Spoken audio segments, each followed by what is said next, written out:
pourras nous rappeler, mamie, quels sont tes premiers souvenirs d'enfance, quand tu étais petite? Volontiers, mais mes premiers souvenirs d'enfance, oh là là, C'est pas grave, vas-y, j'ai arrêté, ça y est. souvenirs d'enfance se confondent avec ceux de la Première Guerre mondiale et également de la Seconde. Oui, Car j'étais né en 1909, oui, et quand la Première Guerre mondiale a éclaté en 1914, j'avais 5 ans. c'est ça. Et plus tard, lorsque les premiers bombardements plus importants des Allemands sont intervenus, je n'étais guère plus âgé, j'avais vu 6 à 7 ans. Mhm.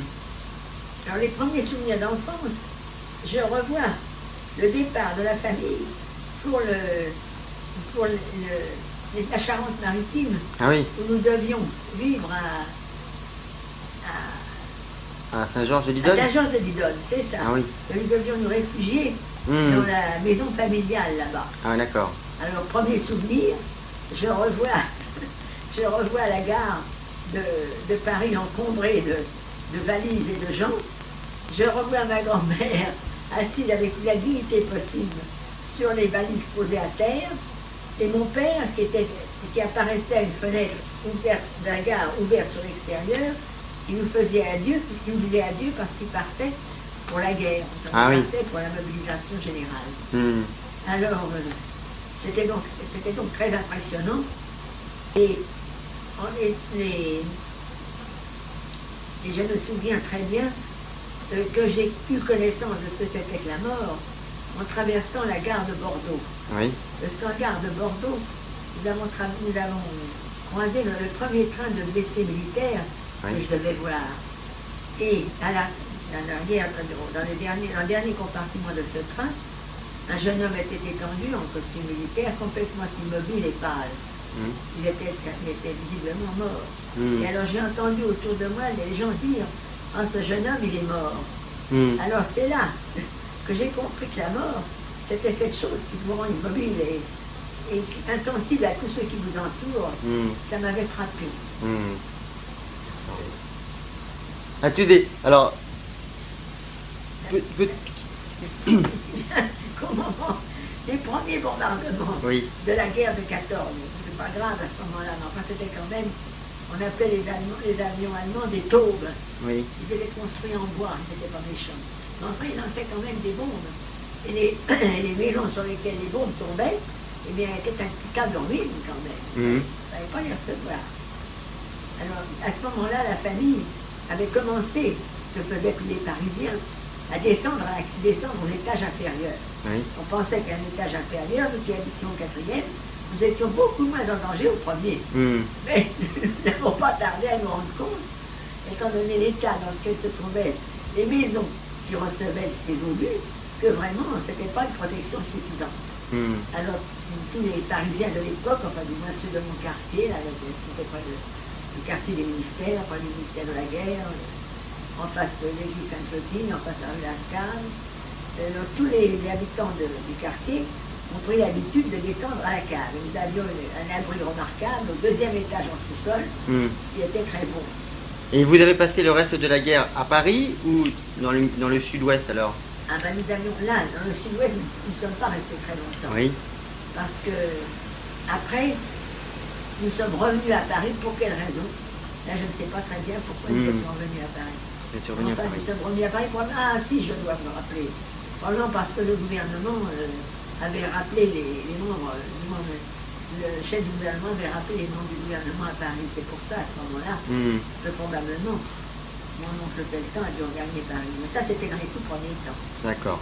Alors, est-ce que tu peux nous rappeler dans les... tous les... Oui, alors, je vais terminer les bombardements par les taubes.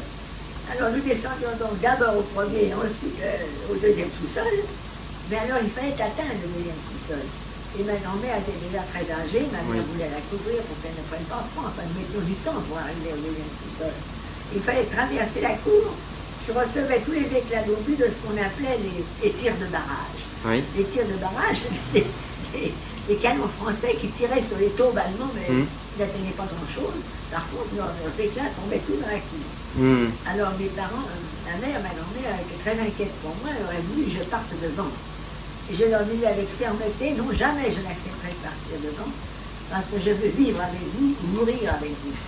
Alors ce qui signifie que déjà, à peine à 5 ans, je savais ce que c'était que mourir, c'est-à-dire ne plus voir ce qu'on aimait, enfin. Et c'est très triste pour une enfant de cette idée de la mort si jeune. Et c'est pourquoi je pense souvent maintenant aux enfants qui sont éprouvés, combien plus comme moi à l'époque de 1914, qui sont éprouvés par les bombardements dans les pays où la guerre sévit. À l'époque, tu te rappelles que ça t'avait Oui. attristé. Ah oui, ça m'avait attristé. Hmm. Et alors surtout, alors ça m'avait attristé, puis en même temps, on m'avait convaincu que ma vie, c'était de vivre avec ceux que j'aimais, et plutôt que de perdre ceux qu'on aimait, mieux valait la mort, mieux valait la séparation définitive. Voilà. Très bien. Alors, Et sur la guerre, tu as d'autres souvenirs ou ce sont les seuls ben souvenirs? non, je connais l'allemand, imaginez, de tirer avec un obus à faible portée sur Paris, qu'on a appelé les tirs, on a appelé à ça, à cette époque-là, la grosse Bertha.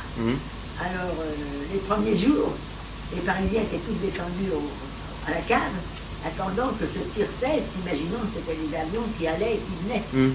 Et puis vers la fin de l'après-midi, certains Parisiens ont commencé à sortir dans les rues, à se renseigner, et sont revenus dire à leurs amis qui étaient restés à l'abri de la cave que c'était un avion allemand, un canon à longue portée qui tirait sur Paris un obus tous les quarts d'heure. On a un peu hésité à le croire, puis finalement on l'a cru. Voilà. Alors moi je me souviens, à ce moment-là, j'avais la varicelle, c'est pas très grave, mais j'avais une grosse température. Alors le médecin était venu me voir et il avait dit à mes parents, écoutez, je ne sais pas si vous serez atteint par une bombe, par un canon un obus du canon à grosse portée, mais une chose est certaine, c'est que votre petite fille ne survivra pas à cette grosse fièvre, à cette varicelle, si vous ne remontez pas aux étages. Ah oui. Alors nous sommes remontés aux étages à ce moment-là. Très bien. Et tu as d'autres souvenirs encore de la guerre ou ce sont les seuls que tu as? Attends, voilà. Bon, sinon, parle-nous. Arrête. Oui. Je voudrais que tu nous parles pour le moment de... Rappelle-nous qui était Cadine, qui était donc oui, là. Je ne dis pas le défilé de la victoire en 1919. Tu t'en rappelles? Tu avais oui, assisté? très bien, bien. Alors raconte-nous. Alors nous avions assisté au défilé de la victoire en 1919, au moment de la fin victorieuse de la guerre de 1914. Et nous avions des amis à ce moment-là qui nous avaient permis d'aller suivre le défilé des fenêtres du ministère de la Marine, près de la Concorde. Alors je me souviens de ce défilé qui avait été merveilleux, absolument merveilleux, avec une ambiance patriotique extraordinaire. Tu te souviens de ça? Je me souviens de ça. D'accord. Non, mais c'est... Je voudrais maintenant que tu nous parles juste de Cadine, qui était qui alors? Oh, mais cette excellente Cadine, c'était une employée de maison, autrement dit, on disait autrefois être une bonne à tout faire. C'est une bonne à tout faire, qui était entrée au service de ma famille au début du siècle, et qui est restée presque jusqu'à la fin de sa vie. Elle était d'un dévouement extraordinaire, alors elle m'avait connue tout enfant, elle était très attachée à cette petite fille quand elle avait surveillé les premiers pas, et elle m'a témoigné toute sa vie d'une très très grande affection, et pour toute la famille, d'un grand dévouement. Voilà. Et elle était de la campagne, non? Elle était du Berry. Du Berry. Du Berry. Et quand j'avais lu les romans de George Sand sur le Berry, c'était absolument le caractère de Cadine qu'elle décrivait. Oui, quel type de caractère elle avait alors? Par exemple, ne voulant jamais dire les choses, mais disant à demi. Et si on paraissait les deviner, reculant précipitamment. Une grande prudence dans la conversation. Par exemple, quand elle parlait des seigneurs de l'endroit qu'on appelait les deux lesseps. Les deux lesseps habitaient dans la région de Cadine, près de Battan, près dans l'Indre. Et alors quand Cadine en parlait, elle ne disait jamais que ces messieurs de lesseps. Elle n'en parlait pas autrement. Et elle aimait, alors, si par hasard elle se laissait aller à dire quelques petites critiques sur les uns ou les autres. Hum. Et si on paraissait s'en être aperçu, avoir compris, il fallait tout de suite machine en arrière. Ah non, non, elle revenait sur tout ce qu'elle avait dit. Oui. Elle disait, il ne faut surtout pas, non, non, non, j'ai dit ça, mais il ne faut surtout pas croire ça, etc. Et elle est restée à votre service jusqu'à ce que tu aies quel âge? Oh, ben, c'est un âge extrême. L'âge où elle est devenue cardiaque, la pauvre. Elle s'était retirée un peu dans sa famille. Elle est devenue cardiaque là-bas. Je lui ai fait une dernière visite. Au début, cette fois, c'était la guerre de 1940. Ah oui, donc tu l'as connu, toi, tu étais assez âgé, toi. Ah oui, elle est assez âgée. Hum. Et alors, ça me faisait ma désolation. C'est quand je me baignais en Manche, les pauvres cadines couraient de long en large sur le sable, en criant « Ma mignonne va se noyer, oh là là là là, ma mignonne !»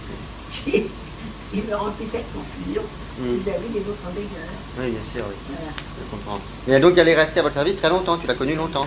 Ben, presque jusqu'à sa mort. Hum. Elle est partie très mal chez elle et elle est vivante. Toi, tu étais Alors long. elle m'avait dit qu'elle devait être opérée. Et elle m'a dit, je ne veux pas être opérée, j'ai vu tout dans ma famille. Ceux qui étaient à ce moment-là, les opérations ne devaient pas être extraordinaires dans le département de l'Inde.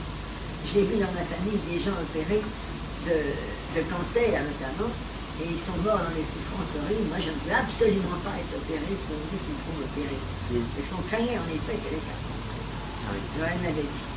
Alors elle l'avait dit au médecin, parce que j'avais fait venir un médecin pour examiner les choses, j'étais là. Et devant le médecin, elle a dit, je demande à ma petite Camille de s'opposer à toute opération qui prolongerait ma vie. Je ne veux pas survivre à une opération.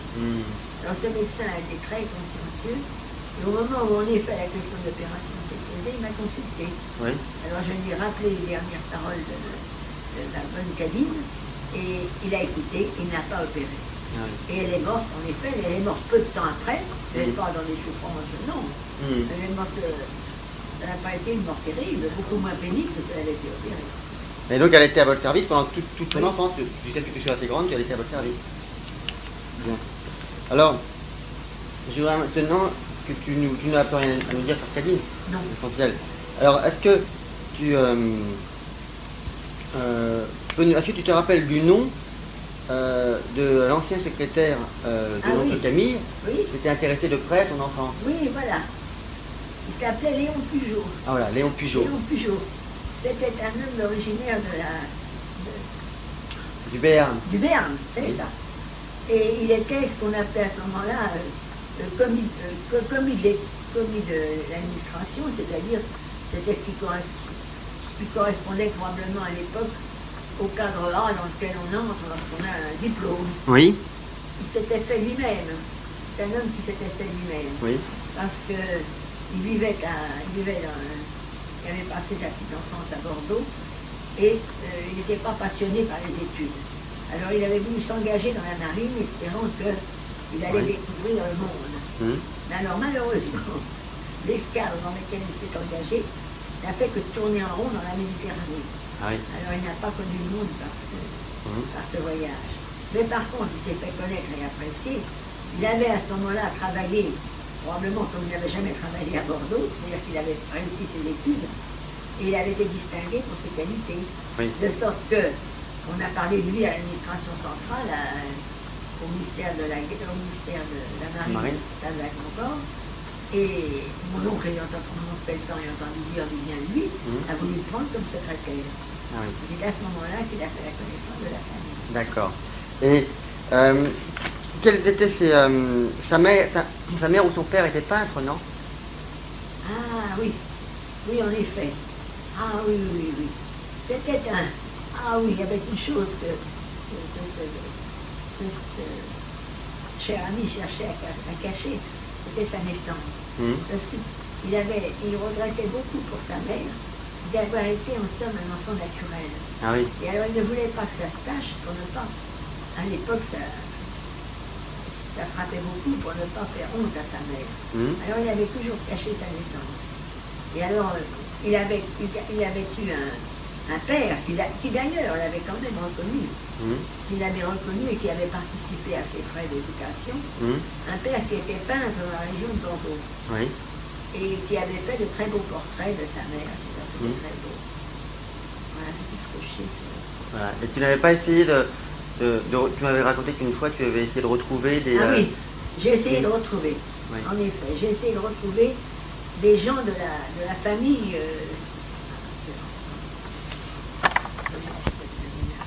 Ah oui, j'étais partie en allant à Hendaye. Nous étions Oui. arrêtés. Ah oui, en allant à Hendaye. Nous étions arrêtés, maman et moi, à Bordeaux. Oui. Et nous allions chercher à nous renseigner auprès du bureau d'état civil sur les derniers moments de cette amie, Oui. de Pujol. Et nous avions appris, C'est Léon, tu dis ton prénom. oui, c'est bien. Non, c'est bien, c'est bien. Vous aviez appris Vous aviez appris quoi? Il avait longtemps vécu à Hendaye. Il n'était pas mort à Hendaye. Il était mort là-bas, je ne sais plus. Et c'est pour ça que j'avais cherché à retrouver les gens. C'est pas grave. Alors, reprenons donc ce que tu viens de dire. Donc il était mort à Hendaye. Non, il avait passé une partie de sa vie à Il Hendaye. avait passé les dernières années de sa vie, il vivait à Hendaye. Oui. Et j'avais cherché à retrouver les gens qui auraient pu le connaître à cette époque. Mais finalement, j'avais même écrit Oui. aux personnes qui pouvaient subsister de sa famille, mais je n'ai pas reçu de réponse. Voilà. Bien. Très bien. Alors, maintenant si on peut avancer dans le temps, raconte-nous comment tu as rencontré ton mari. À quel moment, quand est-ce que tu l'as rencontré? Alors, j'avais terminé j'ai terminé mes études de licence en droit. Oui. Et à ce moment-là, C'était tes études, tu as fait une licence en droit. licence en droit. Oui. J'étais jeune, je l'ai eu à 20 ans. Ah oui. Tu l'as fait à Paris. C'est à Paris. La faculté de droit au Panthéon. Ah, au Panthéon. Et À 20 ans, donc tu as eu ta licence. oui, Oui. c'est pas dire. Mm. Bon, ben, donc. Et le père de mon futur époux avait entendu parler de mes études et souhaitait que son fils puisse entrer dans l'administration. Oui. Parce que lui avait fait d'autres études, il était ingénieur agronome, Oui. mais ses études n'avaient pas, dans la pratique, il n'avait pas bien réussi, étant donné, je crois, que c'était beaucoup la faute de sa famille, et non pas sa faute à lui, parce que lui avait tout ce qu'il fallait pour réussir en agriculture. Mais sa famille lui avait imposé des conditions draconiennes pour qu'il ne cultive que dans tel pays, qu'il achète une ferme à tel endroit et pas ailleurs, etc. Enfin, ça ne convenait pas du tout. Mm. Alors, finalement, il avait résolu en effet d'entrer dans l'administration et son père lui avait dit de s'adresser à ma mère et à moi pour que nous nous donnions des renseignements. Mm. C'est comme ça que je l'ai connu, que je lui ai donné des renseignements sur des postes qui pouvaient s'ouvrir. Ah, d'accord. Au ministère de l'Agriculture, je travaillais déjà. Mm. Voilà, c'est comme ça Très que je bien. l'ai connu. Alors, Ah oui, alors. Ah oui. oui, vas-y. Comme ça, j'ai coupé. Oui, je réfléchis si je suis pas. Qu'est-ce que nous étions sortis plusieurs fois ensemble, notamment des aller. Oui, tu peux Oui, dire. vas-y. Nous avions eu l'occasion de sortir un peu au jardin des plantes. Oui, on a des plantes. Oui. Et nous avions bavardé un peu là. Oui. Et il m'avait parlé de ses parents, en me disant que son père et sa mère avaient été très unis depuis leur vie dans le mariage, malgré que son père avait des idées religieuses que ne partageait pas sa mère, Ah oui. et que ça ne nous avait pas empêché de s'entendre à mère. Mm. C'était son père qui était religieux, qui était très croyant. Mm. Voilà. Alors justement, rappelle-nous quelles étaient ces options religieuses. Oui, à ton alors mari. je l'ai, en effet, là j'avais eu l'occasion de lui parler un peu, et je m'étais aperçu qu'il avait une foi très profonde, très, et ça m'avait préoccupé pour l'avenir. Mm. Et je lui avais parlé, et je lui avais dit qu'il faudrait peut-être mieux ne pas poursuivre ces relations amicales que nous avions, si elles devaient déboucher sur un mariage, parce que moi je ne partageais pas ces idées religieuses. Oui. Alors, c'est là qu'il m'avait dit que j'avais une importance, tout ça. Mm. Chez son père, je n'avais pas réussi à l'utiliser, c'était parfait, je n'avais pas que je m'inquiète, etc. Mm. Et oui, tu ne m'as pas dit Ah quand. oui, il était... Dans ses origines familiales, ses parents livraient ta mère, non, dans son Ah, magasin. ses parents. Ma famille avait connu la sienne parce que ses parents Ce n'est qu'un magasin de vêtements, un magasin en gros, Oui. de vêtements Hmm. à Paris, rue au mur, je crois. Oui. Un grand magasin d'ailleurs. Et alors il fournissait les établissements de bétail. Hmm. Et ma mère à ce moment-là, qui tenait un établissement de nouveaux, ce qu'on appelait des nouveautés. C'était l'établissement en effet, de détail, de vêtements, Oui. et rue du Vieux-Colombier, Oui. avait été enchantée de ces relations commerciales avec eux et de toutes les fournitures qu'elle avait acquises chez eux. Hmm. C'était comme ça que les deux familles s'étaient connues. D'accord. Et alors à ce moment-là, sa mère, à lui, l'avait connue petite fille. Ah oui. Elle m'avait trouvé si gentille qu'elle disait toujours, ce sera ma petite Bruche. Elle est morte avant je. Elle est morte avant. Ah oui, Ouais. bien avant. D'accord. Et quelles étaient tes opinions politiques à ton mari? Ben, c'était de droite. Hmm. Oui. En particulier, que pensait-il de l'oncle Camille? Oh, de l'oncle Camille.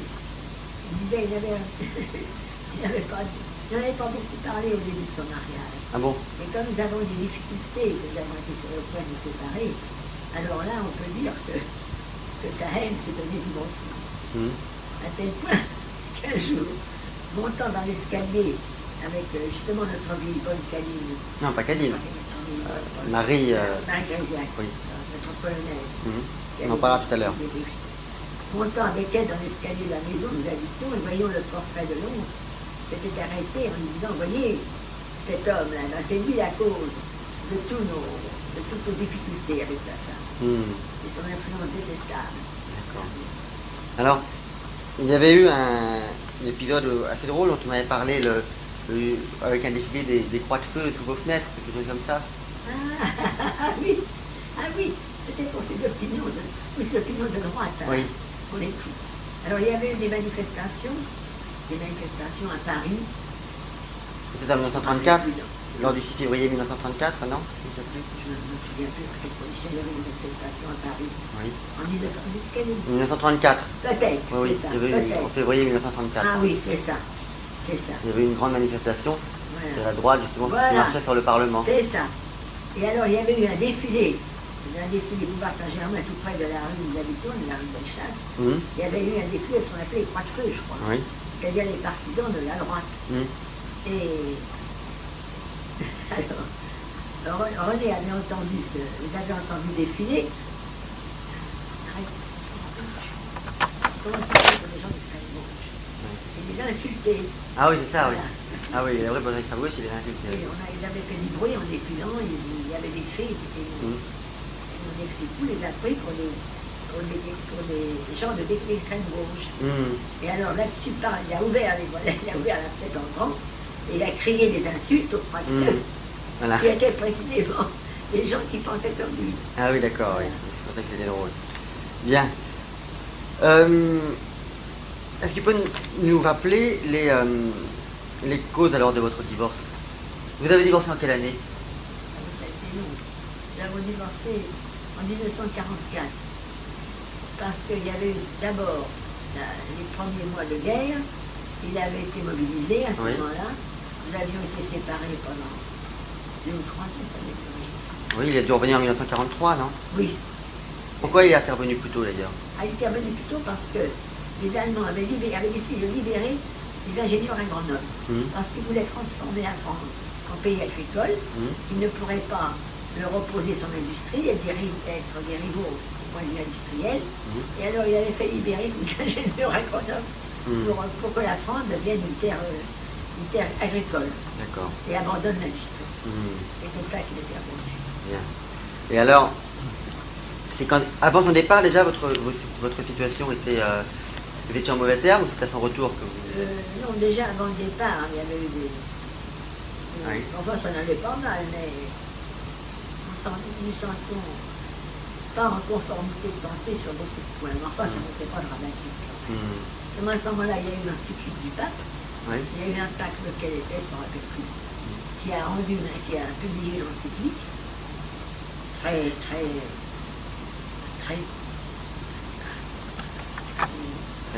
Très sévère. une encyclique très sévère, Hmm. où il indiquait à tous les gens, il n'acceptait pas tous les enfants que Dieu leur envoyait un avenir terrible, loin du Seigneur, Oui. en enfer. Ils perdaient Leur âme. Ils perdaient leur âme, ils perdaient leur vie future. Voilà. Alors ça l'avait beaucoup frappé. Et il a eu, je crois vraiment, la crainte de perdre son âme. Oui. Ah oui. Alors il aurait voulu, qu'est-ce qu'il aurait voulu?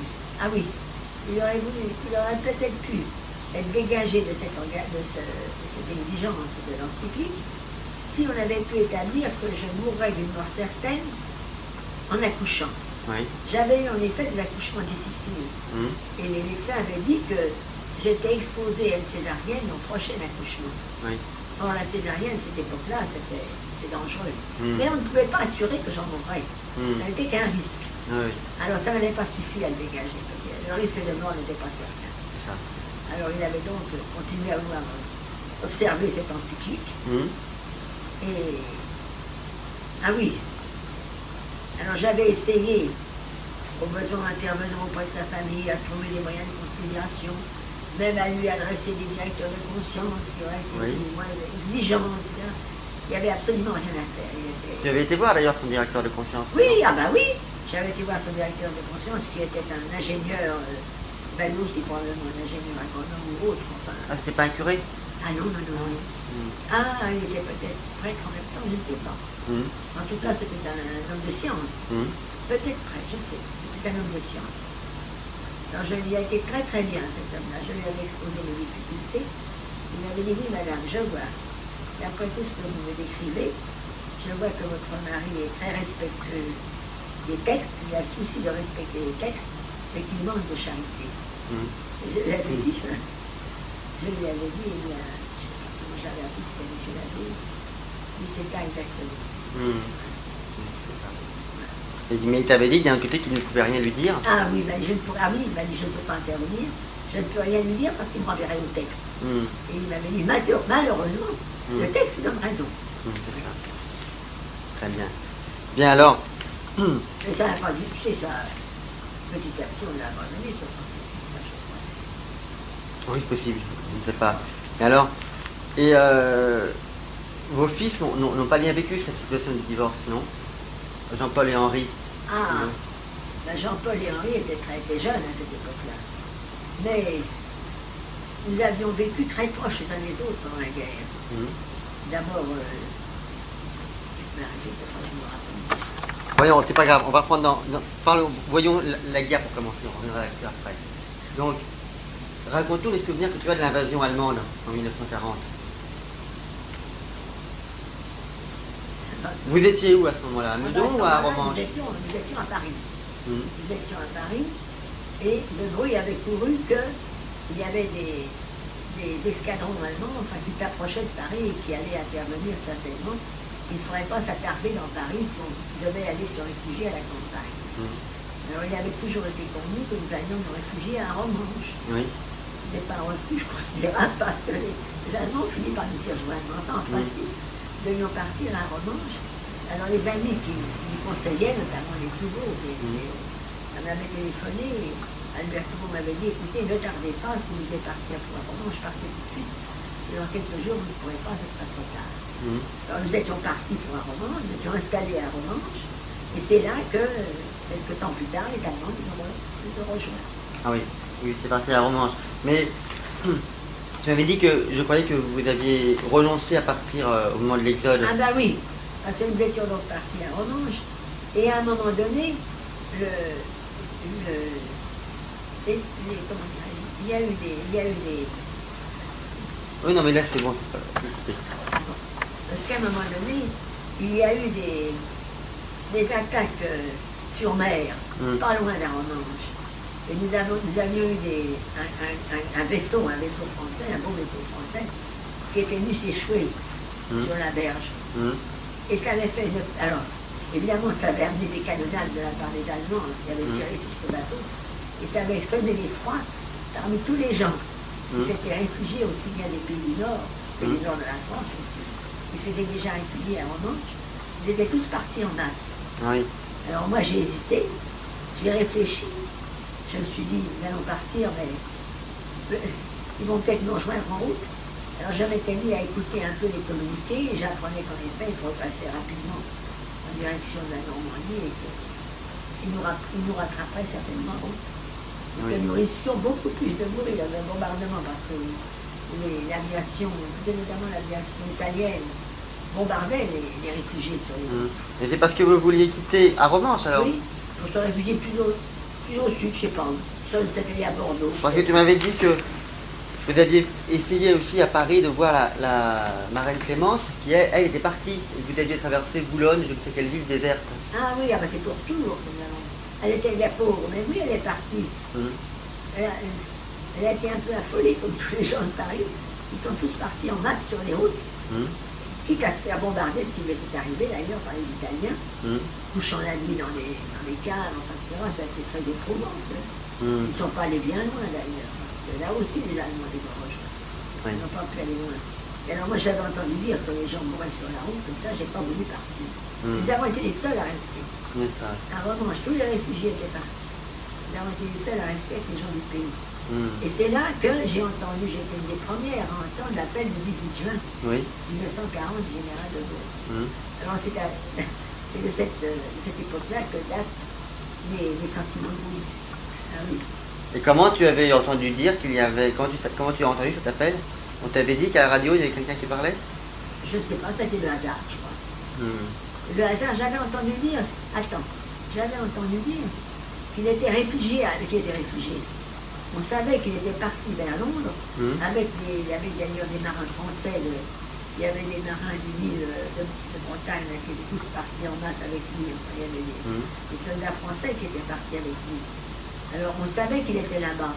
Et je prenais la radio, si j'avais entendu dire que la radio de Londres en parlait, je prenais la radio pour tâcher d'entendre les nouvelles. Et c'est comme ça que j'ai entendu l'appel du 18 juin. Alors je me suis immédiatement répandu dans le pays, en me disant qu'il faut que je fasse la propagande, parce que là-bas les gens étaient un peu réservés. En disant oui, vous savez, il y a Pékin, n'est-ce pas Pékin, oui, et d'avis de faire la paix immédiatement. Alors quand je voyais bien, je ne pouvais pas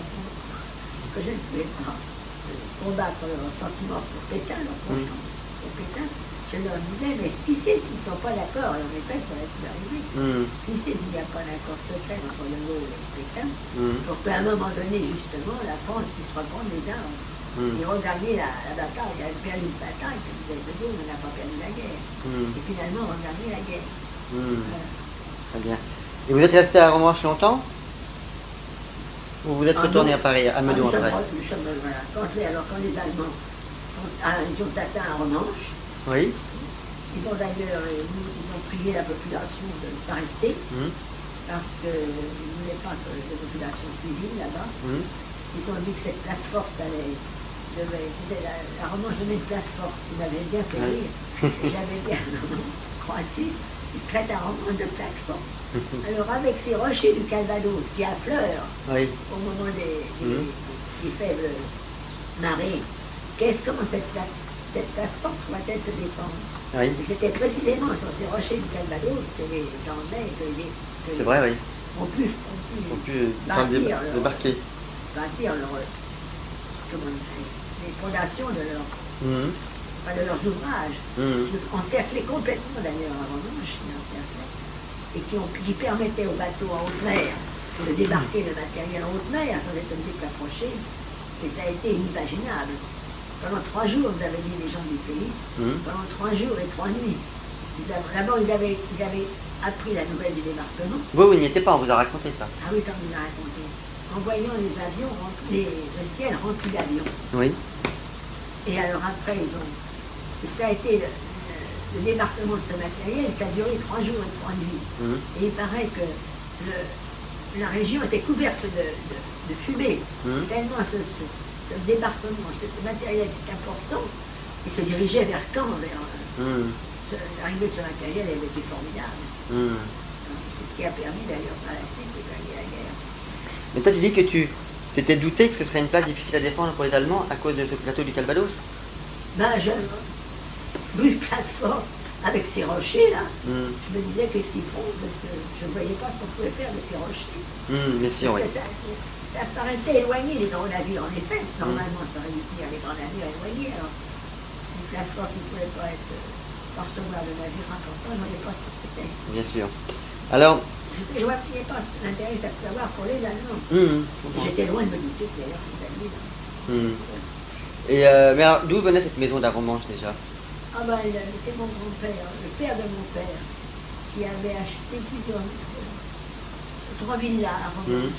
Il en avait vendu 2 et laissé la 3e à mon père parce qu'il estimait que c'était le seul qui avait fait la guerre, qui avait souffert de la guerre et des pertes d'argent qu'il avait subies de ce fait. Et il avait laissé la maison de la Romanche pour compenser. Ah, d'accord. Voilà. Mais tu as des souvenirs de ton grand-père? C'était un homme très très sympathique, tu m'avais dit. Il n'était pas désagréable. Non? Pas désagréable, mais pas. Non, je ne peux pas dire qu'il attirait la sympathie, alors il était toujours toujours opposé d'idée avec mon père, c'était pas très amusant. Ah oui. Parce qu'il était tout le temps opposé, il ne pouvait pas se voir, pas discuter, mais enfin discuter. D'accord. Alors c'était une discussion continuelle, c'était pas très drôle. Bien. Alors revenons à la guerre et à Meudon. Raconte-nous un peu quelle était votre vie à Meudon sous l'occupation, les difficultés de la vie quotidienne. Ah ben, les difficultés de la vie quotidienne ont été grandement diminuées par l'exploitation du jardin. Mhm. Et nous avions un jardin d'une certaine importance que notre excellente colonel Marie Gréliac avait su cultiver, et même faire cultiver aussi, car nous avions pris une personne qui labourait. Ah bon? Ah oui, juste au début de la guerre. Et quelqu'un qui labourait dans les environs et qui devait d'ailleurs être mobilisé, le pauvre est tué à la guerre. Oui.